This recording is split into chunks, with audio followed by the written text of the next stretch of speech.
அடுத்ததா வந்து நீங்களே நீங்க இவ்வளவு நேரம் கேட்கப்பட்ட கேள்விகள்ல ஒரு பதில் சொல்லிட்டீங்க. அந்த 60 மணி நேர நாடகம் நீங்கள் வாழ்க்கையில் சாதித்த தருணம் அப்படின்னு நீங்க சொல்ட்டீங்க. கடந்து வந்த ஆமா, பாதையில. சரி இனி ஆமா. சாதிக்க நினைப்பது என்ன அப்படின்னு கேட்க நெனச்சேன். சாதிச்சதுக்கு எனக்கு பதில் கிடைச்சிருச்சு. இன்னும் என்ன செய்ய நினைக்கிறீங்க? அதையும் கிட்டத்தட்ட இந்த முந்தின கேள்வியில சொல்லிட்டீங்க. கலைஞர்களுக்காக சரி, ஏதாவது சரி. செய்யணும் அப்படின்னு சொல்லி ஆ, சொல்லுங்க. ஆ, ஆ, ஆ.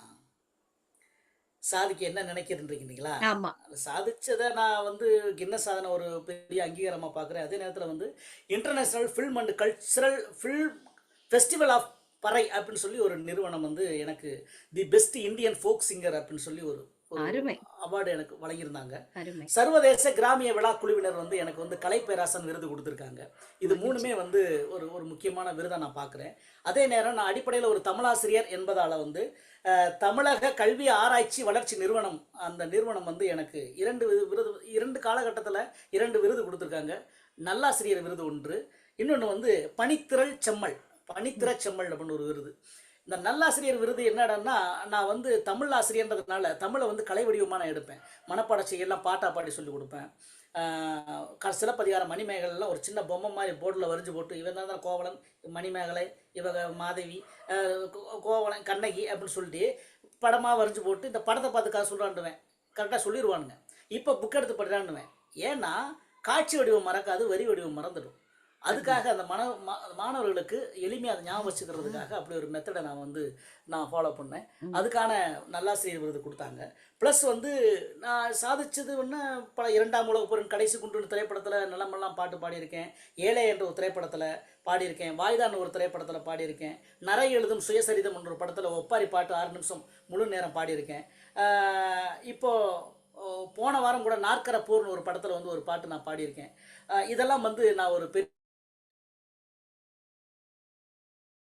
அப்படின்றது என்னன்னா,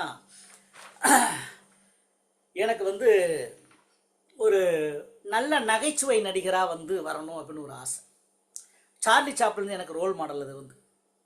ஏன்னா, தமிழ்ல ஆற்றுப்படுத்துதல்னு ஒண்ணு இருக்கு பார்த்தீங்களா? இந்த மனிதர்கள் வந்து இந்த வாழ்க்கை வந்து முழுக்க முழுக்க டென்ஷன், டிப்ரஷன் ஏதோ நெறைய வார்த்தைகள்லாம் சொல்றாங்க. ஆமா.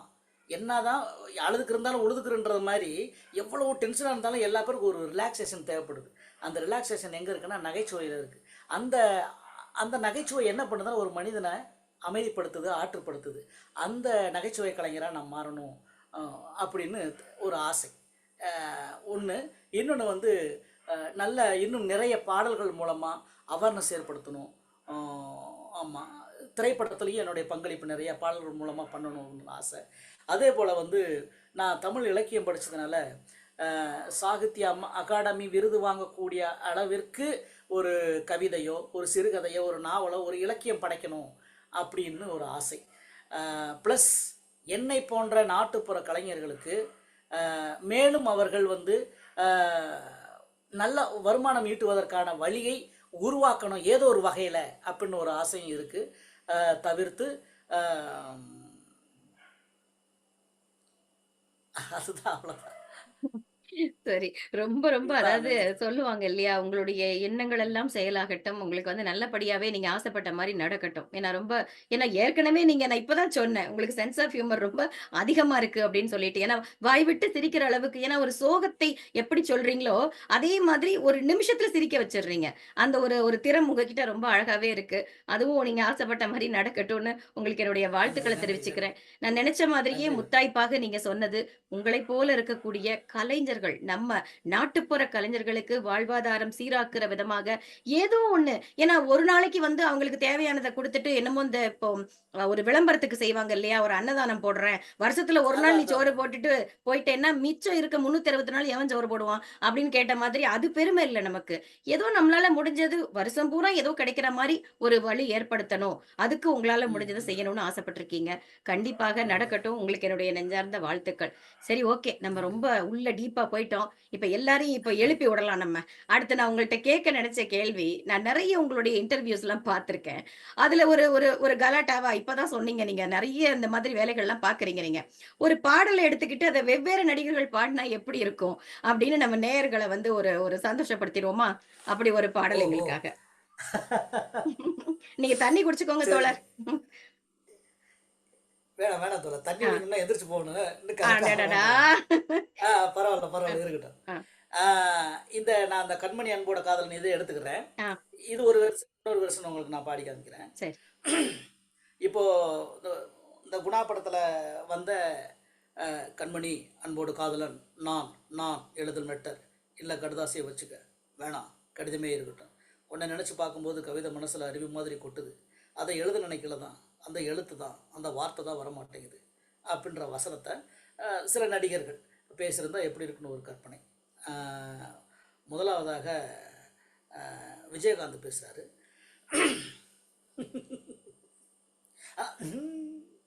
ஏவுள்ள கண்மணி அன்போடு காதல்மா, நான் எழுத லெட்டருமா இல்லை கடுதாசியை வச்சுக்க வேணாம் கடிதமே இருக்கட்டு, உன்னை நினைச்சு பார்க்கும்போது கவிதை மனசுல அருவி மாதிரி கொட்டுதுமா, அதை எழுத நினைக்கலாமா, அந்த எழுத்து தாமா, அந்த வார்த்தை தாமா வர மாட்டேங்குது அப்படின்னு சொல்லி ஃபீலா முடிப்பாரு விஜயகாந்த். அடுத்து நவரச நாயகன் கார்த்திக் வந்து பேசியிருந்தா எப்படி இருக்கும் ஒரு சின்ன கற்பனை. ஹே ஹே ஹலோ ஹலோ கண்மணி, ஹலோ கண்மணி, அன்போடு காதலே நான் எழுதும் லெட்ரு இல்லை கடுதாசி இல்லை முதலே வச்சுக்க, ஒன்றை நினச்சி பார்க்கும்போது கவிதை மனசில் அறிவு மாதிரி கொட்டுது, அதை எழுத நினைக்கிறதா, அந்த எழுத்து தான், அந்த வார்த்தை தான் வரமாட்டேங்குது, ஹலோ கண்மணி நில்லுங்க ஹலோ, அப்படியே போயிட்டாங்க கண்மணி. இப்போது டி ராஜேந்தர் பேசுகிறதா எப்படி இருக்குன்னு ஒரு சின்ன கற்பனை. இந்த இந்த வசனத்தை ஏ டண்டன கரட்டா, ஏ டண்டன கரட்டா, ஏ கண்மணி அன்போட்டு காதலுமா, நான் எழுத லெட்டருமா இல்லை கடுதாசியே வச்சுக்கம்மா வேணா கடிதமே இருக்கட்டு, ஒன்றை நினச்சி பார்க்கும்போது கவிதை மனசில் அருவி மாதிரி கொட்டுதுமா, அதை எழுத நினைக்கலதாம்மா, அந்த எழுத்து தாமா, அந்த வார்த்தை தாமா வர மாட்டேங்குது. டி ராஜேந்தர் எம்ஏ அப்படின்னு போர்டு போட்டு முடிச்சிருப்பாரு டைட்டிலு. அடுத்ததாக நகைச்சுவை நடிகர் ஜனகராஜ் பேசியிருந்தா எப்படி இருக்குன்னு ஒரு சின்ன கற்பனை.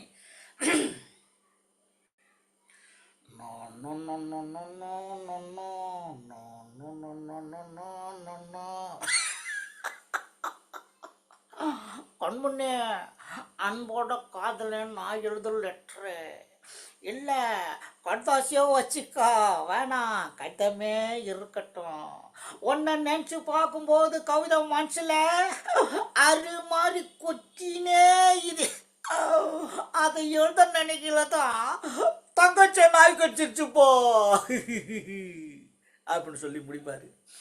இறுதியாக லூஸ் மோகன் சொல்லி ஒரு நடிகர், அவர் வந்து நடிகர் கமலஹாசன் அவர்களுக்கு வந்து இந்த சென்னை லாங்குவேஜ் கற்றுக் கொடுத்த ஒரு அருமையான நகைச்சுவை நடிகர், சென்னை ஸ்லாங்கில் பேசுவார். அவர் பேசியிருந்தா எப்படி இருக்கும் அப்படின்னு ஒரு சின்ன கற்பனை.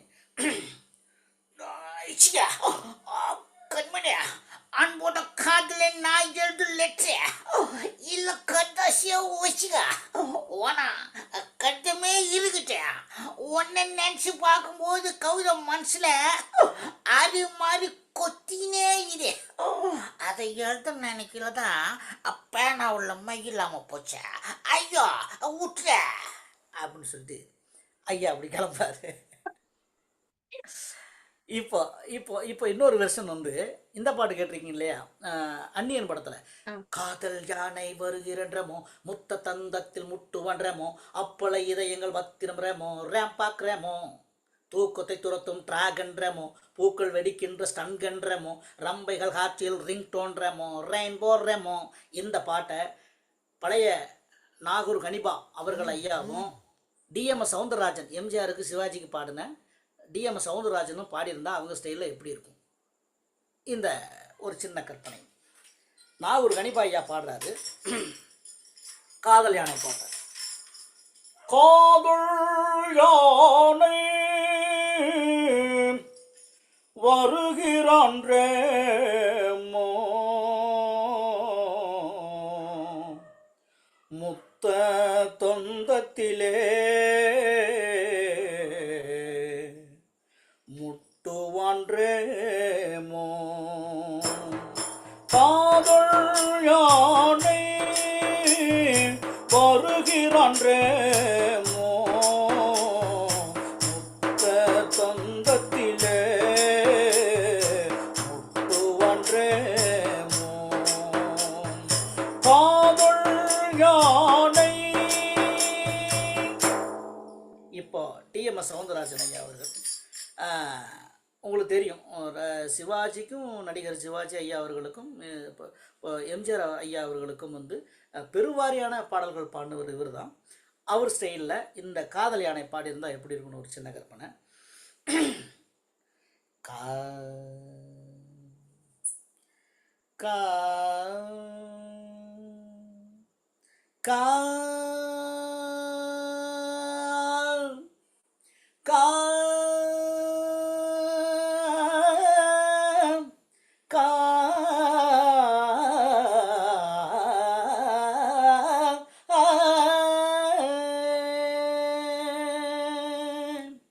காதல் யானை வருகிறான் வேமோ, காதல் யானை வருகிறான் வேமோ, முத்த தந்தத்தில் முட்டுவான் ரேமோ, காதல் யானை வருகிறான் வேமோ.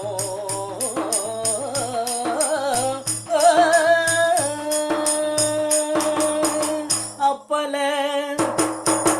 இதயம் பத்திரம் வேமோ, அப்பல இதயம் பத்திரம் வேமோ, தூக்கத்தை துரத்தும் டிராகன் வேமோ, பூக்கள் வெடிக்கின்ற ஸ்டங்கன் வேமோ, பூக்கள் வெடிக்கின்ற ஸ்டங்கன் வேமோ, ரம்பைகள் காத்தில் ரிங்டோன் வேமோ.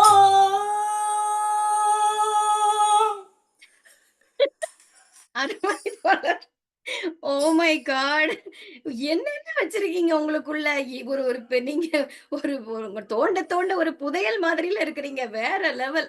ரொம்ப ரொம்ப சூப்பர். நான் ஒரு பாட்டு நன்றி, கேட்டா நன்றி, 1 வாங்குனா 1 இலவசம்ன்ன மாதிரி 2ஆ குடுத்துட்டீங்க. உங்களுக்கு என்னுடைய தலை தாழ்ந்த வாழ்த்துக்களும், நன்றியும் முதல்ல நன்றி, நன்றி. சொல்லிக்கிறேன்.